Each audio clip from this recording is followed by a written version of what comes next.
אני פונה לכל החייבים שחיים מתחת לרדאר. כלומר, הם לא באיזה הליך משפטי מסודר.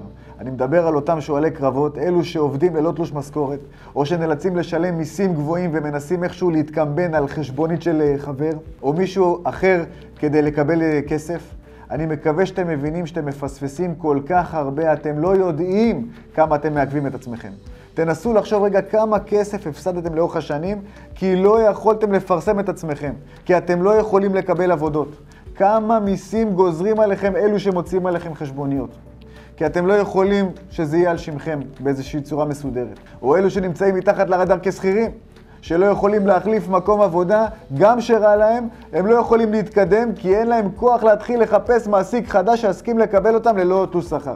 אם רק הייתם יודעים כמה כלים משפטיים יש שיכולים לסייע לכם, ואני לא מדבר על הליכי חדלות פירעון, אלא על הליכים הרבה יותר קצרים, ממוקדים, שיתנו מענה ממוקד למצב שאתם נמצאים בו. תשאירו לי פנייה, צוות משרדי ייצור איתכם קשר, תבינו מה האפשרויות שלכם, מה היתרונות והחסרונות בכל אחת מבין האפשרויות. תשלימו ידע ורק אחרי זה תוכלו לקבל החלטה מושכלת. בהצלחה.